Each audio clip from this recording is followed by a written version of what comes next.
ഇനി കർണാടകത്തിലേക്ക് ഷിരൂരിൽ മണ്ണിനടിയിൽ പെട്ടുപോയ അർജുനായുള്ള തെരച്ചിൽ 6-ാം ദിവസത്തിലേക്ക് കടക്കുകയാണിപ്പോൾ. ഇന്ന് സൈന്യം വരുന്നു എന്നുള്ളതാണ് ഏറ്റവും പ്രധാനപ്പെട്ട വാർത്ത. അപകട സ്ഥലത്ത് ഡ്രില്ലിംഗ് ജോലികൾ ആരംഭിച്ചിട്ടുണ്ട്. സൈന്യം എത്തുന്നത് ബലഗാവയിൽ നിന്നാണ്. പഴയ ബെൽഗാമാണ്, നിങ്ങൾക്കറിയാം. ഇവിടെ നിന്നാണ് സൈനികർ ഷിരൂരിലേക്ക് എത്താൻ പോകുന്നത്. അതുപോലെ മുഖ്യമന്ത്രി സിദ്ധരാമയ്യയും ഇന്ന് ഈ സ്ഥലത്ത് എത്തിച്ചേരുന്നുണ്ട്. ഈ രക്ഷാപ്രവർത്തനങ്ങൾ തുടങ്ങാൻ താമസിച്ചു പോയി എന്നുള്ള ആരോപണങ്ങളും ആക്ഷേപങ്ങളും നിലനിൽക്കെയാണ് ഇന്ന് സൈന്യമെത്തി തെരച്ചിലിൻ്റെ നേതൃത്വം ഏറ്റെടുക്കുന്നത്. നമ്മുടെ രക്ഷാദൗത്യത്തിൽ ഏർപ്പെട്ട നല്ല പരിചയ സമ്പത്തുള്ള അനുഭവ സമ്പത്തുള്ള ചില മലയാളി കക്ഷികളും ഇതിൽ പങ്കെടുക്കുന്നു. മാത്രമല്ല, ഇന്നലെ റഡാറിൻ്റെ പരിശോധനയിൽ ഒരു സിഗ്നൽ കണ്ടെത്തി എന്നുള്ളതാണ് ഏറ്റവും ആശ്വാസകരമായ വാർത്ത. ഏതൊരു മെറ്റലിൻ്റെ സാന്നിധ്യം ഈ റഡാറിൻ്റെ നിരീക്ഷണത്തിൽ കണ്ടെത്താൻ കഴിഞ്ഞു എന്നാണ് മനസ്സിലാക്കുന്നത്. ഷിരൂരിലെ അപകട സമയത്തുണ്ടായിരുന്ന ഇന്ത്യൻ സ്പേസ് റിസർച്ച് ഓർഗനൈസേഷൻ്റെ ചില ചിത്രങ്ങളുണ്ട്. അതുകൂടി ഈ രക്ഷാദൗത്യ സേനയ്ക്ക് കൈമാറും. NDRF സംഘം സംഭവ സ്ഥലത്ത് എത്തിക്കഴിഞ്ഞു. പുലർച്ചെ മുതൽ അവിടെയുള്ള രക്ഷാപ്രവർത്തനത്തിൻ്റെ കാര്യങ്ങൾ ത്വരിതഗതിയിലായിട്ടുണ്ട്.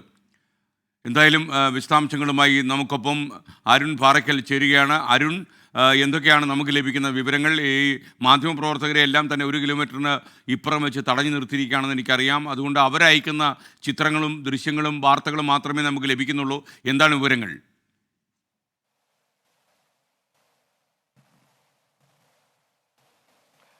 SKN 2 ഭാഗത്തായിട്ടാണ്, ഈ ഷിരൂരിൽ 2 ഭാഗത്തായിട്ടാണ് 24-ന്റെ വാർത്താ സംഘം നിലയുറപ്പിച്ചിട്ടുള്ളത്.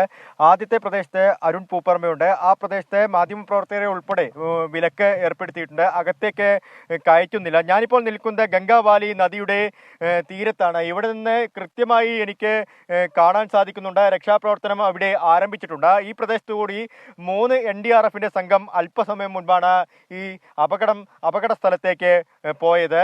മാത്രമല്ല, പോലീസ് ഉദ്യോഗസ്ഥർ ഉൾപ്പെടെയുള്ള ആളുകൾ അവിടേക്ക് എത്തിയിരുന്നു. കൂടുതൽ JCBകൾ അവിടേക്ക് എത്തിക്കുന്ന ഒരു കാഴ്ച നമ്മൾ ഇവിടെ നിന്ന് കണ്ടു. ഇപ്പോൾ നമുക്ക് കൃത്യമായി തന്നെ ആ ദൃശ്യങ്ങളിൽ കാണാൻ സാധിക്കുന്നുണ്ട്. രക്ഷാപ്രവർത്തനം ആരംഭിച്ചു. ആ മണ്ണ് നീക്കം ചെയ്യുന്ന പ്രവർത്തനം രാവിലെ തന്നെ, അതായത് ഒരു പുലർച്ചയോടെ തന്നെ വെളിച്ചം വെച്ചുകൊണ്ട് അവർ ചെയ്തിരുന്നു. ഇപ്പോൾ NDRFന്റെയും SDRFന്റെയും സംഘം അവിടേക്ക് എത്തിച്ചേർന്നു.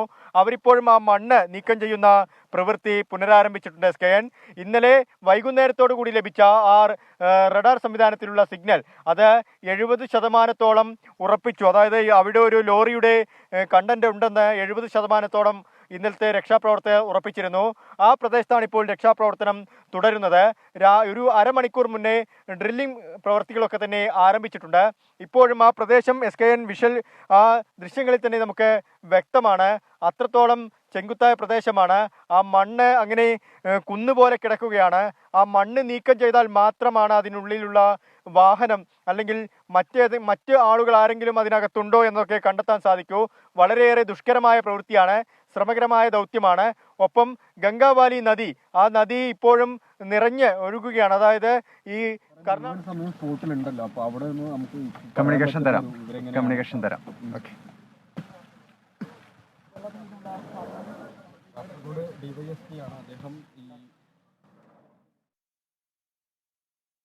വീണ്ടും നമുക്കൊപ്പം ചേരുകയാണ്. ഇപ്പോൾ പ്രേക്ഷകർക്ക് അറിയുന്നത് പോലെ ഈ 2 മലകൾക്ക് കീഴെയാണ് ഈ ഷിരൂർ എന്ന് പറയുന്ന ഈ അപകടം നടന്ന സ്ഥലം.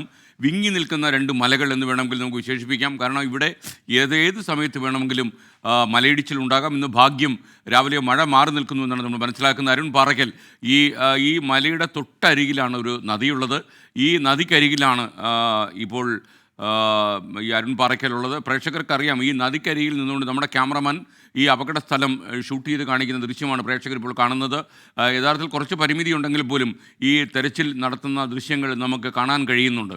കാരണം അവിടേക്ക് ഈ തെരച്ചിൽ നടക്കുന്ന സ്ഥലത്തേക്ക് മാധ്യമപ്രവർത്തകരെ പ്രവേശിപ്പിക്കുന്നില്ല. ഒരുപക്ഷെ അവർ ചെയ്യുന്നത് തെറ്റാണെന്ന് നമുക്ക് പറയാൻ കഴിയില്ല. കാരണം പ്രാഥമികമായി മിലിറ്ററിയും രക്ഷാദൗത്യത്തിൽ പരിചയമുള്ള ആളുകളും ചെയ്യേണ്ട ജോലിയാണ് ഈ തെരച്ചിൽ എന്നൊക്കെ പറയുന്നത്. മാത്രമല്ല, അവിടെ സുരക്ഷാ കുറവുമുണ്ട്. കാരണം ഈ മല ഇറങ്ങി വരുമോ, ഇടിച്ചിറങ്ങി വരുമോ എന്നുള്ള സംശയമൊക്കെ നിലനിൽക്കെ മാധ്യമപ്രവർത്തകരെ അങ്ങോട്ട് പ്രവേശിപ്പിക്കുന്നത് കുറച്ച് ഇൻസെക്യൂർ ആണെന്നുള്ള ധാരണയുമുണ്ട്. മാത്രമല്ല, ഇത്തരം അപകടം പിടിച്ച സ്ഥലങ്ങളിലേക്ക് തന്നെ കേരളത്തിലെ പോലെ മറ്റുള്ള സംസ്ഥാനങ്ങളിലൊക്കെ ആളുകൾ മാധ്യമപ്രവർത്തകർ ചെന്ന് കയറാൻ അവർ അനുവദിക്കാറുമില്ല.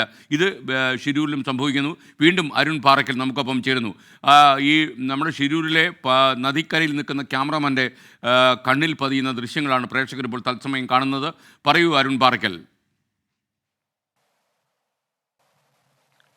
എസ്കേൻ, നമുക്ക് ആ ദൃശ്യങ്ങളിൽ കാണാൻ കഴിയുന്നത് പോലെ തന്നെ ഇപ്പോഴും ആ പ്രവൃത്തികൾ ആരംഭിച്ചിട്ടുണ്ട്. ഇന്ന് രാവിലെ മുതൽ തന്നെ ഡ്രില്ലിംഗ് പ്രവൃത്തികളൊക്കെ ആരംഭിച്ചു. NDRFിന്റെയും SDRFിന്റെയും സംഘങ്ങൾ അവിടേക്ക് എത്തിച്ചേർന്നു. ഒപ്പം പോലീസ് ഉദ്യോഗസ്ഥരുമുണ്ട്. ആ പ്രവർത്തനം ഇപ്പോഴും തുടർന്നുകൊണ്ടിരിക്കുകയാണ്. ഇന്നലെ വൈകുന്നേരത്തോടു കൂടി ലഭിച്ച റേഡിയോ റഡാർ സിഗ്നലിന്റെ അടിസ്ഥാനത്തിൽ 70% ആ പ്രദേശത്താണ് ഈ ലോറി ഉള്ളത് എന്ന് അവർ സ്ഥിരീകരിച്ചിട്ടുണ്ട്. അതിന് കാരണമുണ്ട്. ഇപ്പോൾ ആ വാഹനം, അതായത് അവിടെ നിന്ന് ആ പ്രവൃത്തി തുടരുന്ന ആ സ്ഥലത്ത് അവിടെ ഒരു കടയുണ്ടായിരുന്നു. ആ കടയ്ക്ക് ഓപ്പോസിറ്റായാണ് ഈ ലോറി നിർത്തിയത്. അവിടെ നിന്ന് അർജുൻ ഭക്ഷണം കഴിക്കുന്നതിന് വേണ്ടി ആ കടയിലേക്ക് ഇറങ്ങി തിരിച്ച് ആ ലോറിയിൽ കയറി എന്നാണ് ഈ രക്ഷാപ്രവർത്തക സംഘത്തിന് ഉൾപ്പെടെ ലഭിച്ച വിവരം. അതിന്റെ അടിസ്ഥാനത്തിലാണ് അത്തരത്തിലൊരു നിഗമനത്തിലേക്ക് അവർ എത്തിയിരിക്കുന്നത്.